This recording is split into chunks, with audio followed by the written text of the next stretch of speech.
aku ini adalah team player. Gimana pun ketika pasangan bisnisku nggak ada, ya kan jadi kepontalan, pincang sebelah ya.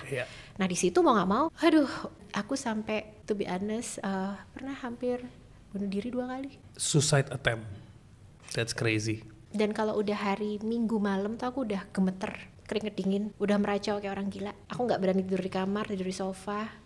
Jam 9 pagi kalau ngeliat HP tuh ya, backgroundku komunikasi bro. Jadi ketika akuntansi kan sama sekali nggak ngerti ya gitu. Belajarlah di S2 tuh baru, oh begini. Lo S2 jurusan apa? Bisnis. Oh bisnis. Nah akhirnya belajar bisnis di jalan yang benar. Mantap. Nah ada juga kejadian, contohnya so far ketika corona kan alhamdulillah growth itu sampai 10 kali lipat kita. Tapi kan ini industri padat modal bro. Franchise lagi turun loh. Mau pinjam ke perbankan, even tahun 2021 pun semua lampu merah. Kita punya aset pun nggak bisa diapa-apain kan gitu.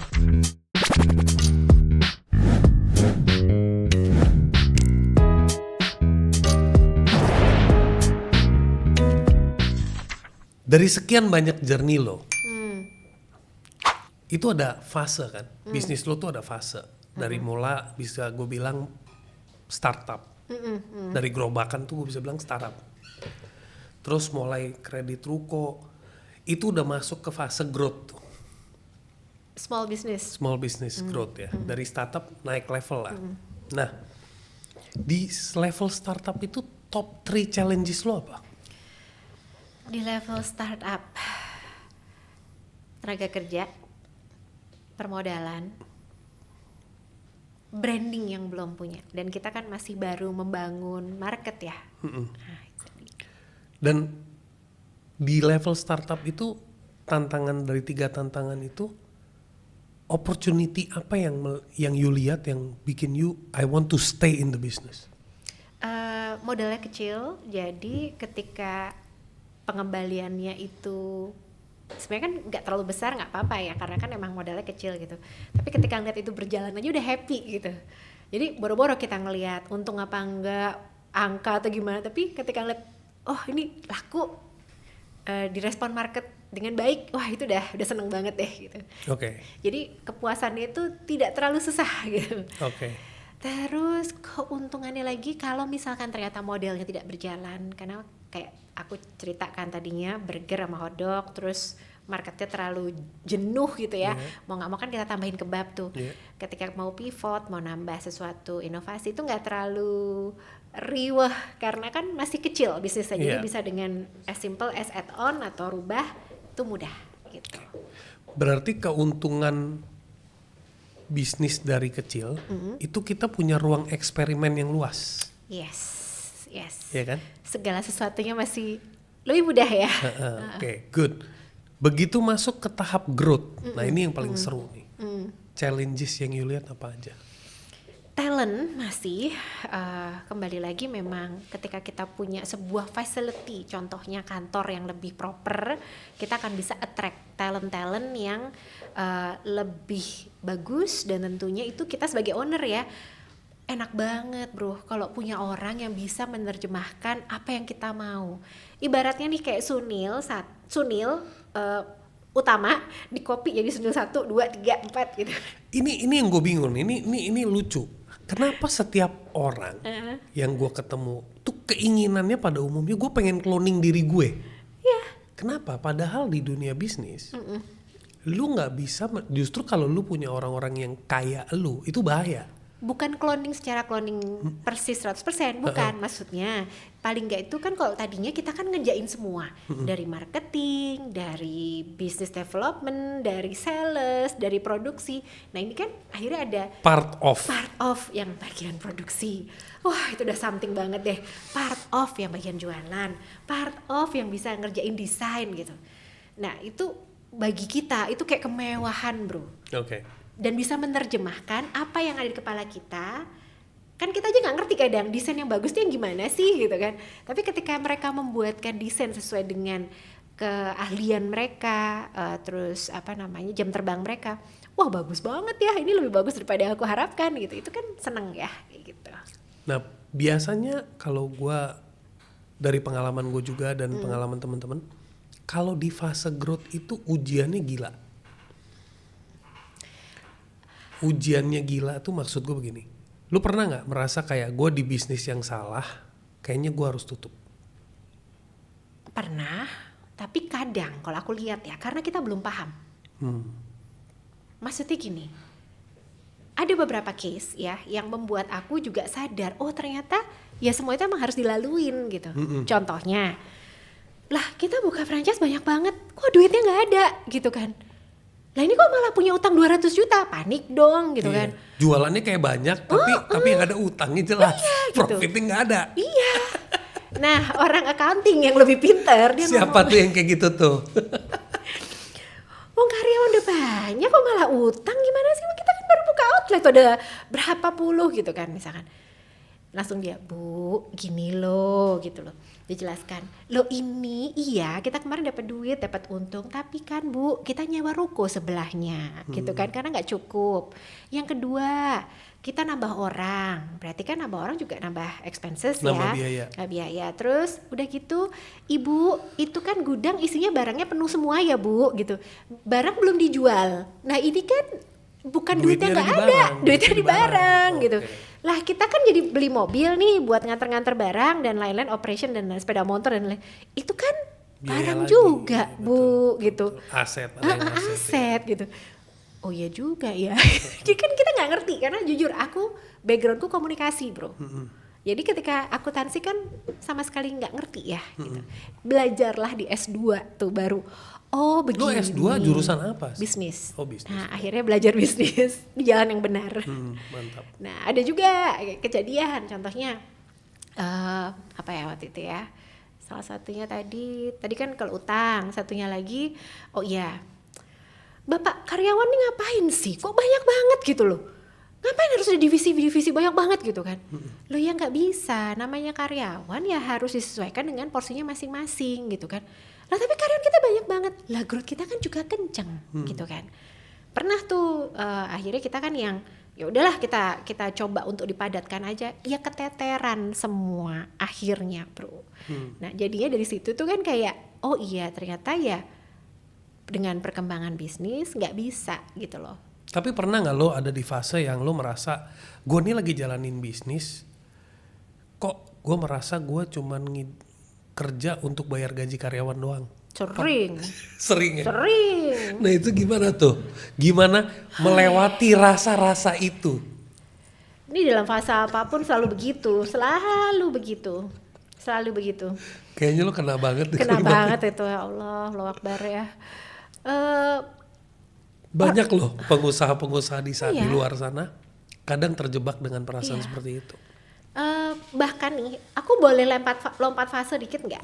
Kalau tiap fase sebenarnya ngalamin selalu ya. Tapi yang paling berat tuh adalah ketika fase dimana aku 2017 yang harus pecah kongsi.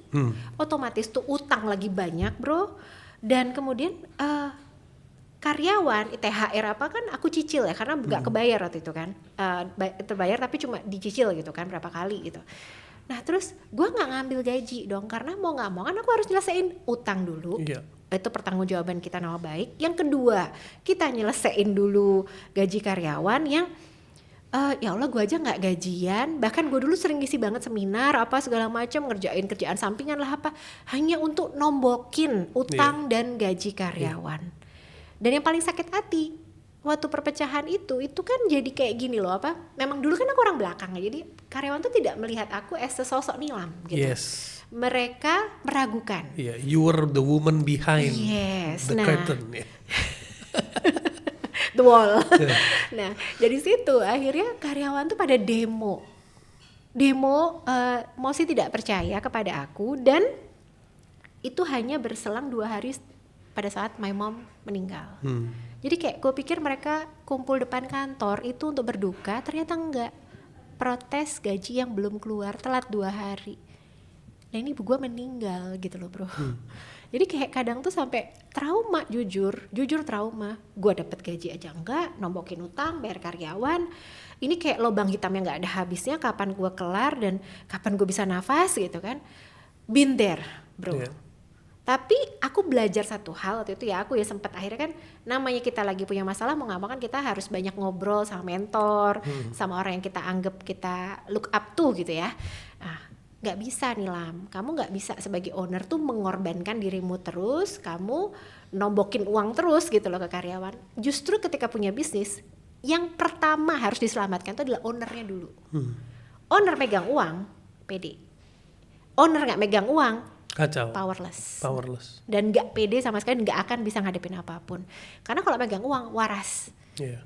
Nah dari situ langsung, oh iya juga ya, kok salah ya selama ini gitu. Iya, karena kita kan punya jebakan di nama baik. Yes. Dan kalau utang, perusahaan akan selalu punya utang. Cuman pada saat itu kan hutangku tuh sebenarnya hutang produktif. Cuman gara-gara sama, supplier pun mengajukan mosi tidak percaya dan lain-lain. Kita punya plafon misalkan 1 miliar, dan 1 miliar kita baru bayar. Mendadak karena ada perpecahan itu kan orang tidak percaya, harus langsung dibayar. Gimana caranya bayar? Biasanya pakai term tapi ini jadi ini. Langsung dibayar. Nah itu kan sebenarnya utang produktif ya gitu. Tapi jatuhnya kan kita yang kayak dikejar-kejar, nggak karu-karuan. Nah di situ akhirnya langsung, oh iya ya utang tuh selalu bisa direnegosiate gitu. Kenapa juga aku kejebak di situ? Tapi kan belajar ya. Semua itu menurutku berharga. Kalau boleh tahu, banyak orang juga punya situation. Maybe yang paling berat secara psikologi yang ngehantem lu waktu perpecahan, waktu lu harus ngebangkitin lagi, karena prosesnya kan beda nih. Ada fase lu dari nol mulai, itu spiritnya beda nih. Yes. Tapi begitu pecah, terus harus fixing it back and coming back on track. Nah itu apa sih yang lu benar-benar kehantem dan apa yang bikin lu kuat? Semuanya kehantam. Kenapa? Karena pada saat tuh kayak Allah tuh ngasih cobaan bertubi-tubi. Bayangin bro, gue divorce. Pasangan hidup lo hilang dong berarti.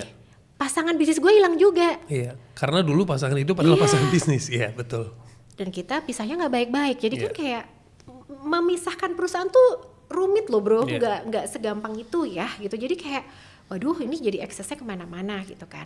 Itu yang pertama. Yang kedua, my mom suddenly got leukemia. Cuman 6 bulan meninggal gitu kan. Jadi kayak oh my god gitu ya, bener-bener kayak so sorry for that. No it's okay ya udah ini sih udah lumayan 2017 ya. Cuma itu benar-benar kayak ya Allah barusan divorce, ketok palu Januari, Maret ibuku 3 bulan ibuku leukemia. Dari bulan Maret ke Juni itu kan cuma jarak 3 bulan. Masalah belum beres kan gitu. My mom leukemia. Aku anak tunggal, nggak punya saudara, nggak punya siapapun. Jadi kan mau nggak mau gue kemana-mana ngurusin sendiri dong. Itu udah kayak zombie kali ya. Terus harus misah kantor PT dengan hutang yang bejibun, dengan masalah yang bejibun, dengan trash issue dari all the stakeholders, franchisee, karyawan, suppliers dan lainnya. Dan yang paling sulit mungkin adalah aku baru sadar ternyata aku tuh bukan single player gitu loh. Aku ini adalah team player. Gimana pun ketika pasangan bisnisku nggak ada, ya kan jadi kepontalan, pincang sebelah ya. Nah di situ mau nggak mau, aduh itu udah drama banget. Aku sampai, to be honest, pernah hampir bunuh diri 2 kali. Suicide attempt, that's crazy. Dan kalau udah hari Minggu malam tuh aku udah gemeter, keringet dingin, udah meracau kayak orang gila. Aku nggak berani tidur di kamar, tidur di sofa. Jam 9 pagi kalau ngeliat HP tuh ya, ngeliat HP jam 9 pagi tuh aku udah teriak-teriak kayak orang gila. Karena aku tahu HP itu isinya pasti orang nagih, orang komplain, urusan bareskrim, polisi, pengadilan hubungan kerja. Dan itu urusan cobaan itu, bayangin bro, gue cewek, urusannya bareskrim, polisi, pengadilan hubungan kerja, somasi dari franchisee. Itu kayak hidup macam apa ini gitu. Lu lagi dibentuk apa lagi dibentur gitu ya. Nah itu dia gitu. Jadi kayak gue yang sampai ngamuk-ngamuk sendiri ke Tuhan, ya Allah nggak bisa apa satu-satu gitu kan. Orang lain kan cobain satu-satu deh. Ini namanya orang lagi stres ya gitu. Tapi alhamdulillah gitu kan. Apa yang bikin lu bertahan, Nilam? Yes. Mungkin kalau anak mikirnya ya udahlah anak kan masih ada bapaknya gitu ya. Alhamdulillah pada saat itu saya dapat jodoh lagi gitu, dan jodoh saya ini yang jujur menguatkan banget. Dia kayak saya tuh kayak kaset rusak kan. Jadi kayak diprogram ulang gitu loh sama dia. Enggak, kamu bisa. kamu worth it, kamu punya leadership, terus aja diomongin tiap malam, tiap hari, tiap pagi, tiap apa. Dia yang benar-benar nguatin aku. Dan yang kedua, aku anak tunggal bro. Lah kalau aku menyerah, bapakku gimana? Bapak kan sudah sepuh ya gitu, mau gak mau kan aku harus bertanggung jawab sama beliau. Mungkin kalau dari alasan kenapa, 2 alasan itu paling kuat. Father and partner ya. Yes. Life partner. Yes. Keren. Jadi teman-teman, hargai partnermu. Yang belum berpartner, pilih partner yang tepat. Bener Tapi loh. jangan cepat. Bener loh, milih partner tuh bener bro, ya Allah. Bener, maksudnya bukannya apa ya, aku juga nggak mikir kalau partner hidupku tuh bisa Ya lu nggak tahu lah, lu nggak tahu. Lu nggak tahu apa yang lo beli ya gitu. Dalam perjalanan hidup lu nggak tahu lu dikirim partner yang ini, terus Iya. ternyata lu harus pindah partner. Iya. Istilahnya kita nggak tahu. Itu udah jalannya hidup. Iya. Tapi di situ ada learning yang lu bisa. Oh harusnya dulu gue begini gitu ya.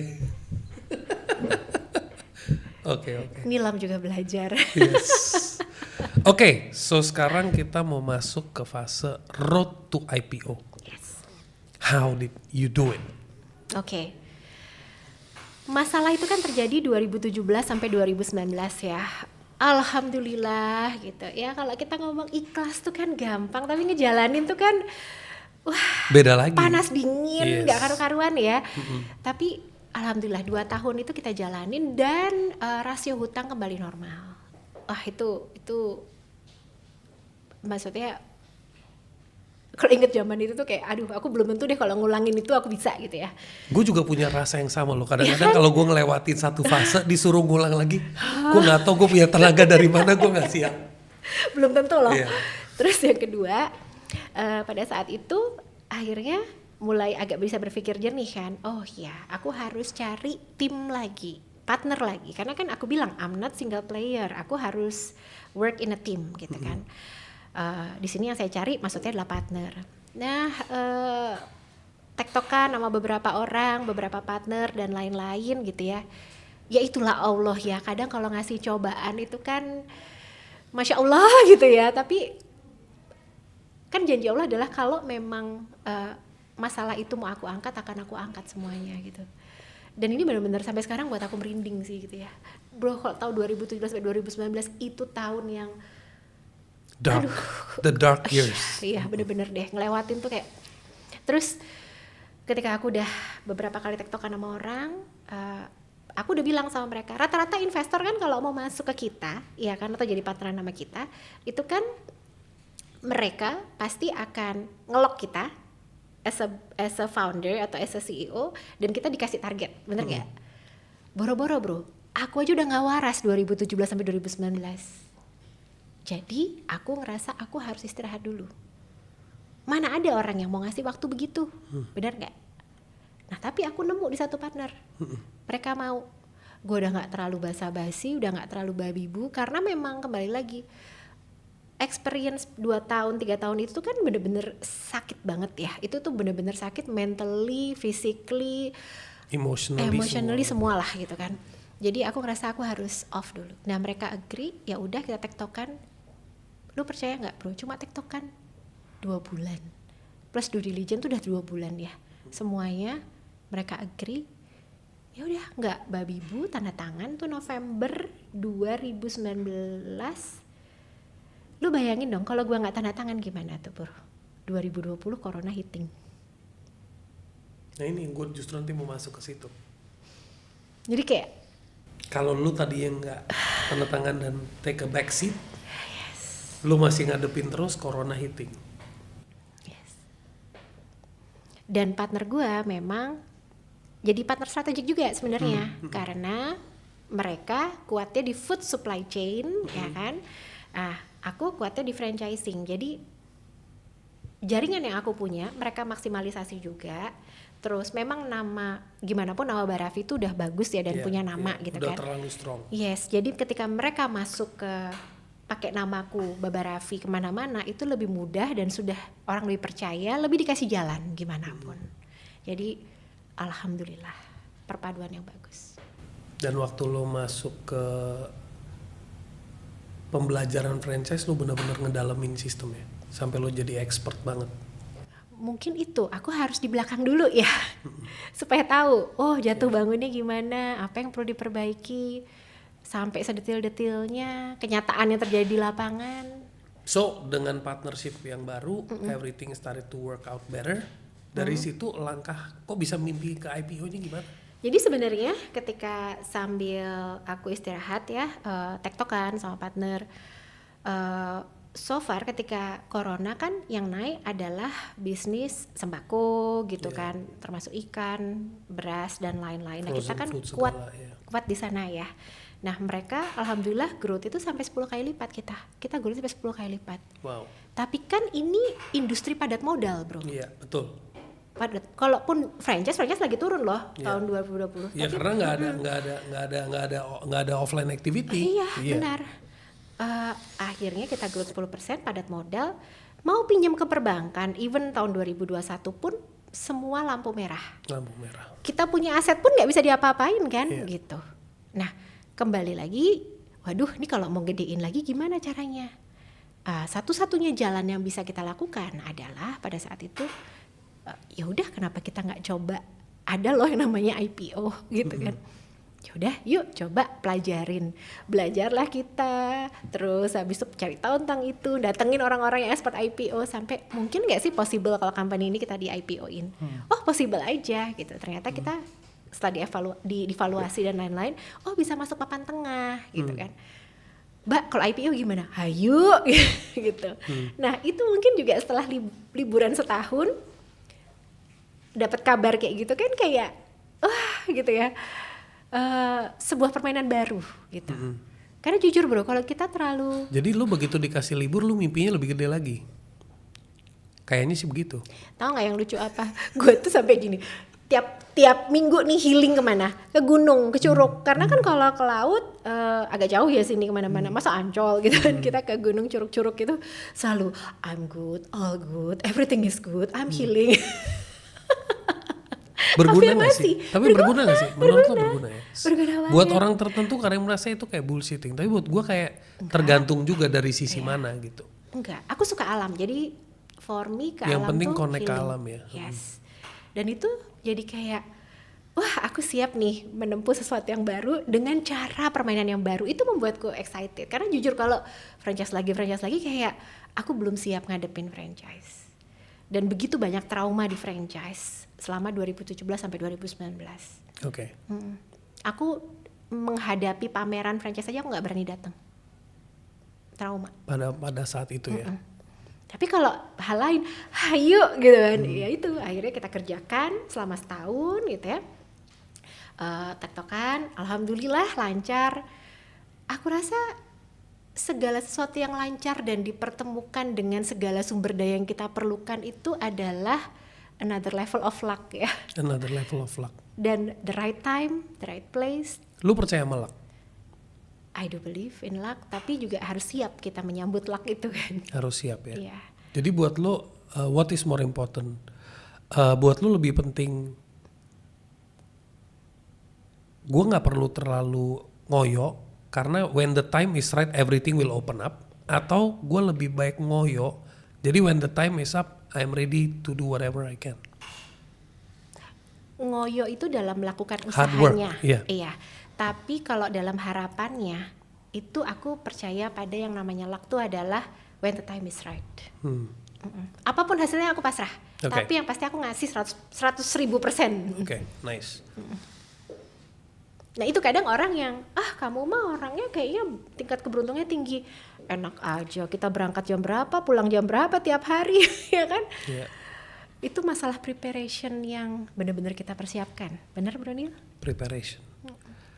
Yang bikin lu constantly yakin itu yang gue kadang-kadang masih lagi mau gali lu. Yakin, udah ngelewatin itu tuh kan udah when you say you have reached to a point 2017 ke 2019. Lu itu sampai udah di fase like I'm scared to do business. Yes. Trauma. Yeah, I'm scared to do business. Tapi sekarang I'm doing on a bigger scale.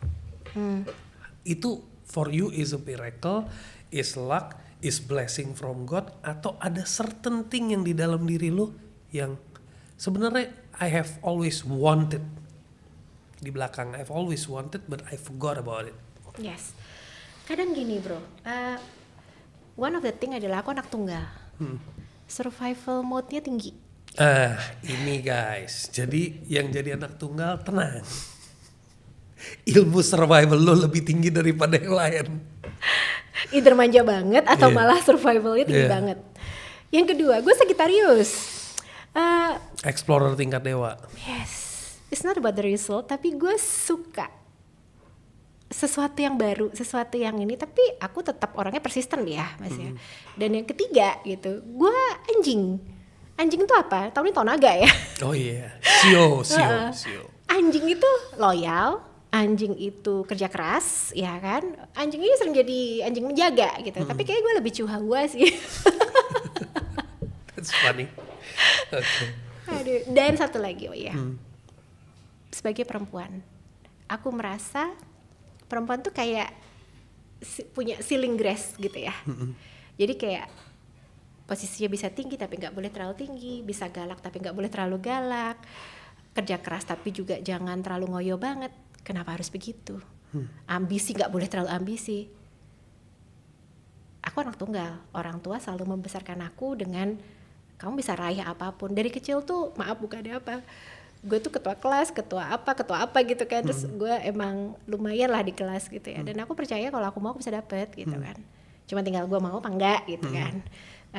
Jadi kayak sebagai perempuan kenapa kita harus ada ceiling glass gitu kan. Kita bisa break itu sebenarnya gitu. Dan bisa menjadi apapun potensi yang kita mau selama kita merasa bahwa kita bisa gitu kan. Dan bodo amat lah sama omongan orang gitu. Misalkan nih kan, jujur bro, ini one of the thing ya, ini sebagai perempuan. Kalau aku dominan, kalau aku bisa nyampe suatu level, dan kalau aku bisa ini yang gak banyak dibicarakan orang ya. Banyak orang kadang insecure jatuhnya. Iya, kalau ceweknya terlalu confident bahkan pasangan hidupnya juga insecure. Lah, itu generally. Lah tapi kalau generally speaking. Iya, bener. Lah kalau lu insecure masa jadi salah gua kalau dirimu insecure gitu? Ya bukan, maksudnya kalau lu mau ngebahas ini, jawaban gua gini. Kembali lagi gimana lu ngebalance. Jadi kadang-kadang kalau topiknya kesini, gue bilang sih gue sangat mendukung yang namanya women should grow powerful. Oh iyalah, Bronil mah. Enggak, gue dukung. Women should grow powerful. Women should be independent. Yes. Tapi at the same time, don't forget your roles. When you are in business, lead like a lady boss. But when you are a wife, be the wife. When you are a mom, be the mom. Yes. When you are a sister, be the sister. Yes. Jangan lu jadi sister tapi gaya lu kayak emak. Susah kan? Yeah. When you're mom, your mom. You're a sister, your sister. Nah, banyak orang stuck di satu zone. I have breakthrough. I have gone through. I am powerful. I have break the glass. Now nobody can reach me. I am high enough. Nah itu bikin kacau semuanya. Tapi dapat laki-laki yang cukup bisa menyupport itu juga something loh buat aku. Karena bukannya apa? Enggak gini. Yang terjadi dulu kayaknya begitu. Tapi kalau yang sekarang beda. Support 100%. Itu yang namanya lo hoki karena orangnya punya. Ya, lo hoki karena lo punya partner yang sadar. Jadi gini, gue sangat appreciate mau itu woman mau itu man in dunia berpasangan ya. If you think you cannot lead, then just be the supporting partner. If you cannot be a leader. Jadi kadang-kadang gak harus cowok yang nge-lead. Kadang cowok itu bisa menjadi the guy to support the woman to keep growing. Cuman kan society kadang-kadang menertawakan, kadang-kadang society. Karena dogma. Sudah terbentuk begitu. When you are at home, you are the wife, you know he is the man of the family. And remember, respect not to be earned. Nah, at the same time, banyak orang suka miss ke situ. When you are powerful outside, don't be powerful inside. Tapi maksudku adalah nyambung di sini. Ketika kamu kan tanya, kenapa sih kok aku selalu percaya dan begini dan apa dan ini? Karena aku punya partner lingkungan yang sangat suportif. Itu yang perlu dicari. Yes. Kasih tipsnya dong. Gimana mencari lingkungan yang suportif? Yang toksik dibuang aja langsung, gak usah mikir-mikir. Oke, jadi Temen selalu bisa cari lagi, partner bisnis selalu bisa cari lagi. Maaf, bahkan pasangan hidup kalau toksik buang aja, bisa cari lagi. Aduh, loh bener bro, nggak, dalam hidup kita itu harus juga, maksudnya gini, kan kita punya partner, teman, sahabat, apapun itu kan untuk menjadikan kita lebih baik. Bukan berarti kita hanya mau senangnya, nggak mau susahnya, enggak. Tapi kalau ternyata lingkungan itu malah dragging us down, jangan gitu. Kita harus pintar memilih gitu. Kalau aku ya, karena banyak banget ternyata dari masa lalu itu aku off-kan. Karena memang ternyata, oh my god, ternyata sekelilingku tuh sangat toksik ya. Dan I'm happy with my life now. Mungkin juga secara umur kita udah lebih dewasa lah ya, gitu kan. Dan dark days lo bikin lo identify toxic itu apa? Iya. Banyak orang nggak tahu loh. Iya. Aku harus berterima kasih sih, bener. Masa itu mengajarkan banyak hal. Yes. Kepahitan itu membuat kita lebih dewasa ya. Beda sama pahitnya kopi, itu nikmat. Kalau itu pahit. Tapi bagus buat diet 0 kalori bro. Baru sadar, oh iya ya, itu menarik juga gitu. Dan kembali lagi bro, kalau sudah, karena kita udah TBK, growth-nya kan nggak bisa organik ya. Growth kita harus menemukan cara eksponensial. Tapi kelebihan kita adalah kita bisa punya modal yang agak lebih daripada yang lain. Yeah. Nah dari situ akhirnya pada saat itu dengan direksi yang lain, kalau kita buat yang namanya franchise, agregator, ekosistem gimana? Pertanyaannya sustainability-nya gimana? Karena nggak ada sistem gimana mau sustain. Yes, dan bentuk tim tuh perlu waktu kan bro? Yes. Culture perusahaan perlu waktu. Sama kayak pohon lah, kalau akarnya nggak kuat gimana pohonnya mau standby. Yes, dan sekarang banyak banget yang jenis franchise seperti itu bermasalah. Oke. Saya bahkan nggak bisa ngomong franchise, itu masih kemitraan bro, karena belum punya standar. Kemitraan yang berlabel franchise. Yes, orang yang paling pertama harus kita percaya itu adalah diri kita dulu. Dan yang kedua, selalu investasi dari leher ke atas. Itu penting banget.